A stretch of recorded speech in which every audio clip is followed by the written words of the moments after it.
Greetings and welcome to the third episode of Modern Pagan Living. I'm your host, Larissa Notter. So first off, I do want to apologize that I have not kept up with my goal of putting out 2 videos a month. I have had some personal issues that have kept me from doing them and doing the research that I want to be able to bring you quality content. The other thing is that I will not continue to do 2 a month. I'm only going to do 1 a month because I have found a space in Soldotna where I can teach, finally, witchcraft, basic witchcraft. So that's what I'm going to do. I don't want to overload myself too much. That's really a bad habit of mine. So I'm just going to keep it to 1 video a month, and I appreciate your guys' patience. So today, what I'm going to be talking to you about is a book called The Icarus Deception, and it's by Seth Godin. Part of what I want to do with Modern Pagan Living is present to you information that I think is important for everybody to hear, but not all the information I read is presented by pagans, or it's specifically presented by Christians. Seth Godin is not overly Christian, but I would like to have you hear what he has to say. And if you like it, you can check out the book yourself. So, for those of you who may not remember or have not heard the story of Icarus, Icarus is the boy who flew too close to the sun, and his wax wings melted and he fell in the ocean. Now what happened is Daedalus was trying to run away from King Minos. He made 2 pairs of wax wings, one for himself and one for his son Icarus. When he made these wings and he gave them to Icarus, he told Icarus not to fly too close to the sun, otherwise the wings would melt and he would fall into the ocean, which is exactly what happened. However, a lot of people forget that Daedalus warned Icarus not to fly too low, otherwise the wings, the lift would stop keeping them aloft, and he would also fall into the ocean. People today, myself included, forget that we fly too low. If we fly too low, we will end up drowning. We won't get anywhere. One of my favorite quotes by Norman Vincent Peale is, "Shoot for the moon. Even if you miss, you'll land among the stars." So, how do we keep from flying too low? There are 3 points that I want to talk about from the book to help you do that. The first is to create art. The second is to connect. And the third is talking about the lizard brain. So let's start off with creating art. You might think that you're not an artist. I beg to differ. I think that everyone is an artist. I certainly am an artist, not only in the sense that everybody talks about. Sure, I draw, paint, create designs, but that's not the only art I do. I love helping people. I really do. Customer service jobs where I can help people find what they need or get what they want. It just, I don't know what it is. I love doing it. It's something that I excel at.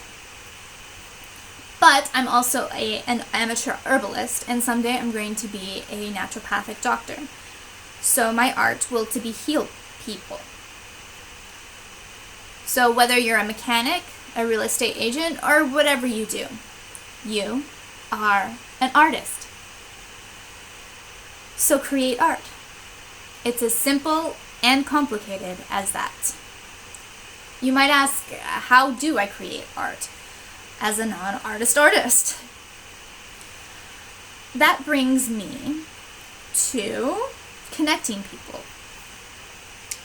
Connecting with people, actually. The first part of being an artist and connecting with people is to deliver. Do what you're going to do when you say you're going to do it. And people will trust you. That's a big thing. We're actually in something called the connection economy. So when you do your art, You need to be able to connect with people, pull out their heartstrings, so to say. Because if you don't, you're not going to last long. So say you try one way of connecting, but it doesn't work. Do you give up? Absolutely not. You make different art. What do I mean by that? So you keep on fixing vehicles if you're a mechanic, and you're good at it. But it's about putting yourself out there. You can try social media, for example. So if you're a mechanic, you could put out information to help people keep their vehicle running smoothly. If that doesn't work, or if it doesn't work for you specifically, you could try a blog. There are a million ways. Those are just 2 examples. So you just have to figure out what's right for you. So say you find something that helps you connect with your audience. What do you do then? You keep making art. Sure, you can continue with the way that you found that works. That's great. But if you don't keep making art, if you don't keep trying new things, you're going to become stagnant. And that's exactly where the lizard brain wants you. Now, I've mentioned the lizard brain twice already. So let me explain a little bit about what the lizard brain is. The lizard brain is what keeps you from doing a lot of art. And I struggle with the lizard brain every single day. The lizard brain is telling me that no one wants to hear what I have to say. It's telling me that I'm not good enough, not experienced enough to come up and tell everybody on YouTube what the lizard brain is about. But that's exactly why I'm making this video. That's why exactly I'm here to talk to you. I'm using the lizard brain to push myself forward, to connect to all of you. Because if I don't hear the lizard brain, I'm in my comfort zone. I'm not doing enough out of my comfort zone if I hear it. And I know that I've been in my comfort zone way too long. And so have you probably. But by watching this video, by reading books, blogs, listening to podcasts, trying to better yourself, you are pushing your boundaries. You are making progress. You're putting yourself out there. And it's a great step. But I want to encourage you to keep moving forward. Because the lizard brain will always be there. Get used to it. It will always be there telling you to doubt yourself. That what you're doing isn't good enough. That you're not doing enough at all. But remember, the lizard brain, it's a part of you. It's a part of your brain. So don't dismiss it. Don't fight it. It is not an external force. You are doing this to yourself.